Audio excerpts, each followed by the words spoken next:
Programme में एक दफ़ा फिर आपको खुशामदीद कहते हैं नाजरीन, और कुछ देर बाद आप हमें लाइव कॉल्स कर सकते हैं। आपके SMS भी हमें आ रहे हैं, वो भी हम पढ़ेंगे। और सेठी साहब से इस वक्त बात करें। सेठी साहब, आपको मालूम है इरफान कादर साहब प्रोसिक्यूटर जनरल हैं नैब के, उन्होंने एक जवाब फाइल किया, एक एप्लीकेशन ख्वाजा हारिस साहब ने फाइल की थी उनकी अपॉइंटमेंट के अगेंस्ट। उसका जवाब दिया इरफान कादर साहब ने। उस जवाब में वो बड़ा, अगर देखा जाए तो वो बड़ा इंटरेस्टिंग है। इरफान कादर साहब जो हैं वो तो जुडिशरी को या मुअज़्ज़ज़ जज साहबान जो हैं उनके ऊपर उन्होंने बड़ी तनकीद की है। सबसे पहले उन्होंने कहा जी कि सुप्रीम कोर्ट जो है वो मदाखलत नहीं कर सकती इन्वेस्टिगेटिंग प्रोसेस के अंदर, जो कि नैब का है। नैब जो है वो एक इन्वेस्टिगेट करने वाला इदारा है और वो एग्जीक्यूटिव के नीचे आता है। जुडिशरी का उससे ताल्लुक कोई नहीं है, जुडिशरी इंटरफेयर नहीं कर सकती। दूसरी बात उन्होंने ये कही कि ऐसा लग रहा है, जो परसेप्शन है उनकी, रमदे साहब से भी कोई वो जिसे कहते हैं थोड़ी सी वो कोई ऐसे रिमार्क्स उन्होंने पास किए, फिर रमदे साहब भी उस पर थोड़े नाराज़ हुए कि उनको लग रहा है कि जी जुडिशरी जो है वो बायस्ड है, या उन्होंने कोई माइंड सेट उनका इसी तरह का है कि वो शायद इनकी एप्लीकेशन जो है वो रिजेक्ट करेंगे या नैब के खिलाफ जाएंगे, या इवन जो हॉस्टिलिटी है वो इनके खिलाफ है। नहीं, अब दो बातें ना, एक एक करके बात कर लेंगे, अदरवाइज भूल जाएंगे। हाँ, क्या बिल्कुल बात ठीक। सबसे पहली बात जो उन्होंने कहा सुप्रीम कोर्ट इंटरफेयर नहीं कर सकता नैब के काम। देखिए, कानूनी तौर पे तो वो सही कह रहे हैं। कानूनी आज मैं अभी एतजाज एहसन साहब से भी मैंने ये सवाल किया और उन्होंने गोल मोल करके इसी का जवाब ऐसे ही दिया कि हाँ वो रेड लाइन है, वो नहीं होनी चाहिए। बात ये है कि एग्जीक्यूटिव अथॉरिटी होती है, जुडिशल अथॉरिटी होती है। इसमें अब कोई शक नहीं है कि बहुत सी चीज़ें हो रही हैं वहाँ जुडिशरी के अंदर। एग्जाम्पल मैं आपको देता हूँ, जो कि बाय द वे कानून आज तक नहीं हुई। सुओ मोटो नोटिस लिया जाता है। हाँ? पता है आपको CRPC क्या कहता है सुओ मोटो के बारे में? कि वो अगर छोटे मैजिस्ट्रेट भी वो लेते हैं तो वो कॉन्फ्लिक्ट ऑफ इंटरेस्ट हो जाता है। अगर मुझे एक चीज़ मैं पढ़ता हूँ अखबार में, या मेरे पास एक एप्लीकेशन आती है और मुझे गुस्सा चढ़ जाता है, ये देखें क्या हो रहा है, तो मुझे उस केस में नहीं बैठना चाहिए, मुझे किसी और जज के वाले वो केस कर देना चाहिए। नोटिस लेना चाहिए मगर किसी और।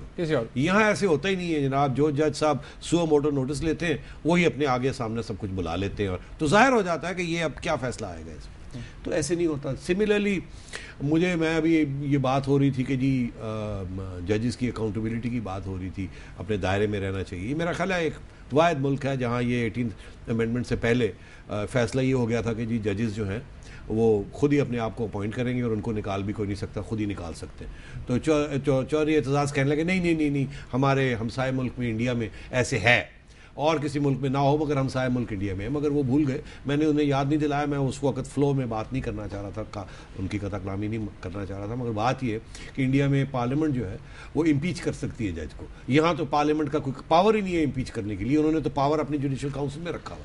तो मतलब ये है कि जजेस इस वक्त बिल्कुल अनअकाउंटेबल हैं। और अगर इरफान कादर साहब ने ये बात कह रहे हैं कि जी रेड लाइंस क्रॉस हो रही हैं, आप अपनी अथॉरिटी के बाहर जा रहे हैं, तो वो ये क्यों हम इस मरहले तक पहुँचे? क्या ये ज़माना है कि आज हम सुप्रीम कोर्ट में खड़े होकर इस किस्म की बातें कर रहे हैं? मैं एतजाज़ एहसन साहब को कह रहा था कि दो हाथ से ताली बजती। ज़ाहिर है मेरा इशारा ये था कि ये एक तरफ से नहीं, एक तरफा बात नहीं है। और अगर आप आम आदमी को जाके पूछ लें तो यकीन करें, अगर वो किसी सियासी जमात का उसकी हमायत नहीं करता, डायरेक्ट नहीं करता, तो वो यही कहेंगे कि जी लगता है ऐसे है कि एक ही पार्टी के पीछे सुप्रीम कोर्ट और जुडिशरी जो है पड़ेगी। तो ये इंप्रेशन जो है गलत हो, मैं कहता हूँ गलत है इंप्रेशन, मगर इंप्रेशन तो बढ़ गया ना। वो परसेप्शन इज रियलिटी। तो ये सारा ख्याल करना चाहिए। और ये जो आज आप कह रहे हैं इरफान कादर साहब ने किया, ये मरहला आना ही नहीं चाहिए। तो और अगर आज आया है और इस किस्म की बातें वहाँ हो रही हैं और लड़ाई झगड़े हो रहे हैं, तो इसमें दो हाथ से ताली बजती है। ये आना ही नहीं चाहिए। तो इसमें जिम्मेदारी जज हजरात की भी बनती है और ये एग्जीक्यूटिव की। अच्छा, एक और बड़ी इंटरेस्टिंग, अभी आपने वो अपॉइंटमेंट की बात की, उस पर भी सेठी साहब, ये आपको भी याद होगा कि हमारी हिस्ट्री रही है कि जजेस ने कभी भी पार्लियामेंट की जो इंटरवेंशन है अपॉइंटमेंट के हवाले से वो बर्दाश्त नहीं किया। आपको याद होगा 1973 में भी जब आइन बन रहा था तो अपॉइंटमेंट प्रोसीजर था, हफीज़ पीर ज़ादा साहब बताते हैं कि वो ऐसा ही था। एक दफ़ा उन्होंने प्रपोज किया कि शायद सेनेट की कमेटी हेड करेगी, तो वो जजेस ने माना नहीं था। उन्होंने कहा जी हम कभी नहीं मानेंगे। बहरहाल इस जवाब में इरफान कादर साहब ने ये भी कहा कि जी आपकी तो जो बहाली है, जजेस की बहाली लॉन्ग मार्च के बाद जो हुई, वो ही गैर आइनी है। हाँ, इसमें बड़े मुश्किल सवाल है। अब वो गैर आइनी है तो फिर उसके साथ जो उसके बाद जजमेंट्स आई हैं वो भी सारी गैर आइनी हो जाती हैं। उसके और उनमें ऐसी जजमेंट्स हैं जिसमें जरदारी साहब का फ़ायदा भी हुआ है, पीपल्स पार्टी का फ़ायदा भी हुआ है, कानून साजी हुई है 18वीं तरमीम में, 18वीं तरमीम। तो ये मतलब मेरा ख्याल है ये कहना कि वो नोटिफिकेशन जो है वो विड्रॉ भी हो सकता है क्योंकि वो जाली है, ये बहुत आगे बढ़ गए मेरा ख्याल है।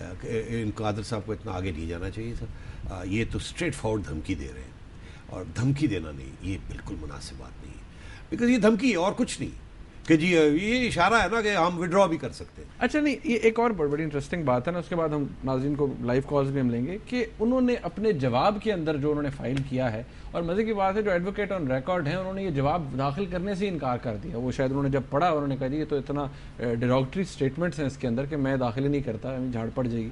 तो फिर इरफान कादिर साहब खुद तशरीफ लाए, उन्होंने खुद जवाब फाइल किया।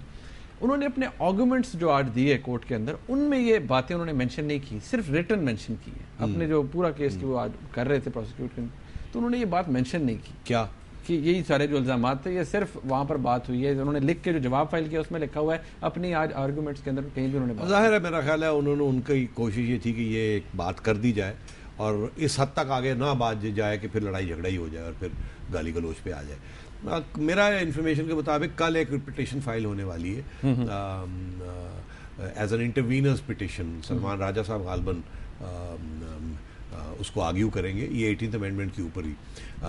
पता नहीं अब जज हजरात जो हैं वो उसको एक्सेप्ट करते हैं दिस लेट स्टेज और नॉट।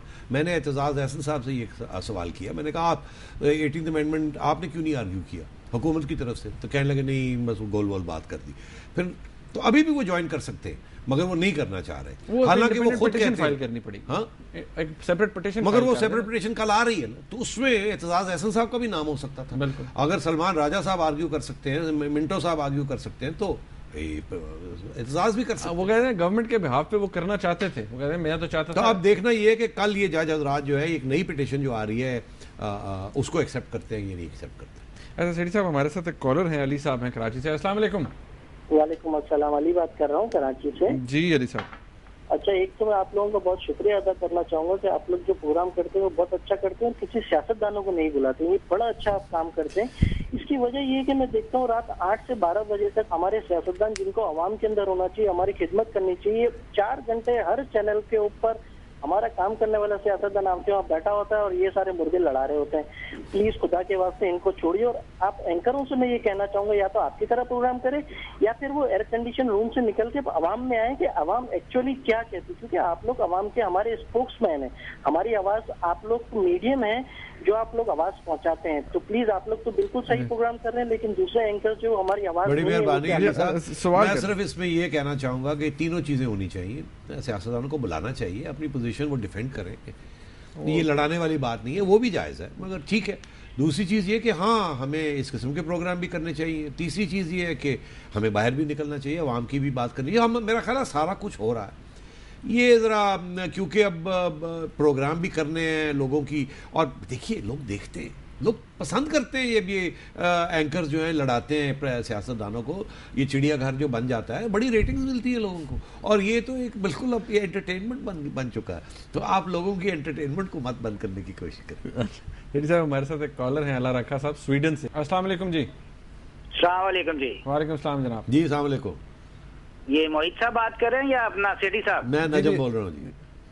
नजम यार, मैं स्वीडन से बोल रहा हूँ। अल्लाह रखा, मैंने जानबूझ के अपना नाम रखा। मुझे सेठी साहब से एक बात करनी। जी जी, हुक्म हुक्म। अच्छा सेठी साहब, मेरी आवाज सुन रहे हैं क्या? जी बिल्कुल सुन रहा हूँ। अच्छा सेठी साहब, आपने अपने आप को वॉच डॉग कहा। मैं ऑनेस्टली आपको बता रहा हूँ, I enjoy your programme very much honestly. अच्छा। अब जो आपने रिसेंटली एक इंटरव्यू किया जनाब नवाज शरीफ का, जी जी जी, यार फंस गया मैंने कहा यार इस बंदे ने